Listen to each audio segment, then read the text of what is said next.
So hi ಎಲ್ಲರಿಗೂ welcome back to my YouTube channel. So ಯಾರ್ಯಾರು ನನ್ನ ಚಾನಲ್ಗೆ ಹೊಸ್ದಾಗಿ ವಿಸಿಟ್ ಮಾಡಿದಿರೋ ಒಂದು ಸಬ್ಸ್ಕ್ರೈಬ್ ಮಾಡಿ, ಹಾಗೆ ಒಂದು ಲೈಕ್ ಕೊಡಿ. ಇದರಿಂದ ನಿಮಗೆ ಮುಂದಿನ ಎಲ್ಲ ಕೆ ಸೀಟ್ ಅಪ್ಡೇಟ್ಸ್ ಆಗಲಿ ಅಥವಾ ಕೌನ್ಸ್ಲಿಂಗಿನ ಅಪ್ಡೇಟ್ಸ್ ಆಗಲಿ, ಸೀಟ್ ಅಲಾಟ್ಮೆಂಟಿನ ವೆಬ್ಸೈಟ್ಸ್ ಆಗಲಿ ಈ ಚಾನಲ್ನ ನಾನು ಹೇಳ್ತೀನಿ. ಸೊ ಇವತ್ತು ಕೆ ಸೆಟ್ ರಿಸಲ್ಟ್ ಬಹಳ ದಿನದಿಂದ ವೆಯ್ಟ್ ಮಾಡ್ತಿದ್ರಿ. ಸೊ ಇವತ್ತು ಕೆ ಸೆಟ್ ರಿಸಲ್ಟ್ ಬಂದಿದೆ 2 ಗಂಟೆ ಮೇಲೆ. ಸೊ ಎಲ್ಲರದು ಸಹ ಆಲ್ಮೋಸ್ಟ್ ಗುಡ್ ರ್ಯಾಂಕಿಂಗ್ ಬಂದಿರುತ್ತೆ. ಯಾರ್ಯಾರು ಒಳ್ಳೆ ಚೆನ್ನಾಗಿ ಬಂದಿದೆ ಆಲ್ ದ ಬೆಸ್ಟ್. ಯಾರ್ಯಾರು ಬಂದಿಲ್ಲ ತಲೆ ಕೆಡಿಸ್ಕೊಬೇಡ್ರಿ. ಯಾವ ಕೋರ್ಸ್ ಇದೆ ಅಥವಾ ಲಾಂಗ್ ಟರ್ಮ್ ಆದರೂ ಹೋಗಿ ಮತ್ತೆ ರೀ ಅಟೆಂಪ್ಟ್ ಮಾಡ್ಬೋದು. ಸೊ ಇದರಲ್ಲಿ ಏನಾಗಿದೆ ಅಂದರೆ ಕೆಲವೊಬ್ರದ್ದು ರಿಸಲ್ಟ್ ಬಂದಿಲ್ಲ. ಕಾರಣ ರಿಜಿಸ್ಟರ್ ನಂಬರ್ ತಪ್ಪಿದೆ, ಸೊ ಅಥವಾ ಅವ್ರ ಮಾರ್ಕ್ಸ್ ಎಂಟ್ರಿ ಸರಿಯಾಗಿಲ್ಲ. ಸೊ ಕೆಲವೊಂದು ಕಾರಣಗಳಿಂದ ಏನಾಗಿದೆ, ಕೆಲವೊಬ್ರು ರಿಸಲ್ಟ್ನ ಓಲ್ಡಲ್ಲಿ ಇಟ್ಟಿದ್ದಾರೆ.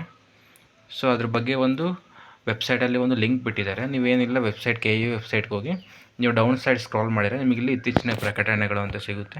ಇಲ್ಲೋಗಿ ನೀವು ಕ್ಲಿಕ್ ಮಾಡ್ಕೋಬೇಕಿಲ್ಲಿ ರ್ಯಾಂಕ್ ಪಡೆಯೋದ ವಿದ್ಯಾರ್ಥಿಗಳಂತ. ಇಲ್ಲಿ ಒಂದು ನೋಟಿಫಿಕೇಷನ್ ಬಿಟ್ಟಿದ್ದಾರೆ ಇವತ್ತು. ಇದರಲ್ಲಿ ಏನಿದೆ ಅಂತಂದರೆ KSET result 24/5/2025 CET 2025 result release ಆಗಿದೆ.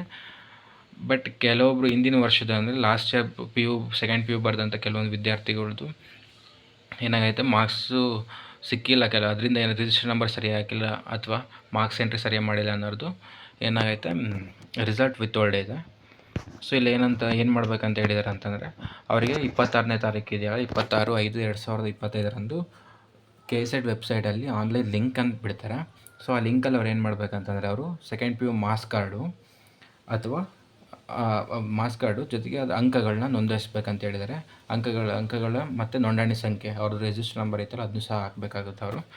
ಸೊ ಅದು ಹಾಕಿದರೆ ಅದು ಯಾವ ಬೋರ್ಡ್ ಇರುತ್ತಲ್ಲ, ಇವಾಗ ICC ಬೋರ್ಡು, CBSE ಬೋರ್ಡು, ನಮ್ಮ ಕರ್ನಾಟಕ ಸ್ಟೇಟ್ ಬೋರ್ಡ್ ಯಾವ್ದು ಇದೆಯೋ ಅಲ್ಲಿ ಅವರು ವೆರಿಫಿಕೇಷನ್ಸ್ ಮಾಡಿ ನೆಕ್ಸ್ಟ್ ಟೈಮಿಗೆ ಸ್ಪಾಟ್ ರ್ಯಾಂಕನ್ನು ಕೊಡ್ತಾರೆ. ಯಾವತ್ತು 29ನೇ ತಾರೀಕು. ಈ ಸ್ಪಾಟ್ ರ್ಯಾಂಕನ್ನು ಪಡೆದುಕೊಳ್ಳೋದಕ್ಕೆ ನೀವೇನಲ್ಲಿ ಪ್ರಾಧಿಕಾರದ ಹತ್ರ ಹೋಗೋ ಅವಶ್ಯಕತೆ ಇಲ್ಲ, ಆನ್ಲೈನಲ್ಲೇ ವೆಬ್ಸೈಟಲ್ಲೇ ಬಿಡ್ತಾರೆ.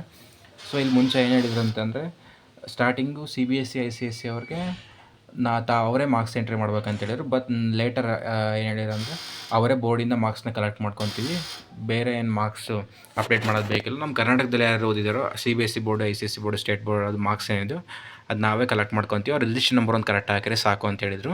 ಮತ್ತು ಔಟ್ ಆಫ್ ಸ್ಟೇಟ್ ಯಾರ್ಯಾರು ಬರ್ದಿದ್ರು ಅವ್ರಿಗೆ ಮಾತ್ರ ಮಾರ್ಕ್ಸ್ ಎಂಟ್ರಿ ಮಾಡಿ ವಿತ್ ಪ್ರೂಫ್ ಅವರಿಗೆ ಮಾರ್ಕ್ಸ್ ಕಾರ್ಡ್ ಇದನ್ನು ಅಪ್ಲೋಡ್ ಮಾಡೋಕೆ ಹೇಳಿದರು, ಮಾರ್ಕ್ಸ್ ಶೀಟ್ನ.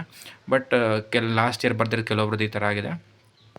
ಸೊ ಅದಕ್ಕೆ ನಿಮ್ಮ ಲಿಂಕ್ ಬಿಟ್ಟಿಟ್ಗೆ ನಿಮ್ಮ ರಿಜಿಸ್ಟ್ರೇಷನ್ ನಂಬರ್ ಏನಿದೆ ಅದನ್ನು ಕರೆಕ್ಟಾಗಿ ಅಪ್ಲೋಡ್ ಮಾಡಿ, ಮತ್ತು ಮಾರ್ಕ್ಸ್ ಶೀಟು ಅಥವಾ ಮಾರ್ಕ್ಸ್ ಕಾರ್ಡ್ ಏನಿದೆ ಅದನ್ನು ಅಪ್ಲೋಡ್ ಮಾಡಿದರೆ ನಿಮಗೆ 29ನೇ ತಾರೀಕು ಅಷ್ಟೊತ್ತಿಗೆ ನಿಮಗೆ ಸ್ಪಾಟ್ ರ್ಯಾಂಕ್ ಬರುತ್ತೆ. So thank you. ಯಾರು ನನ್ನ ಚಾನಲ್ಗೆ ಹೊಸದಾಗಿ ಬಂದಿದ್ದೀರೋ ಸಬ್ಸ್ಕ್ರೈಬ್ ಮಾಡೋದನ್ನು ಮರಿಬೇಡಿ. Thank you.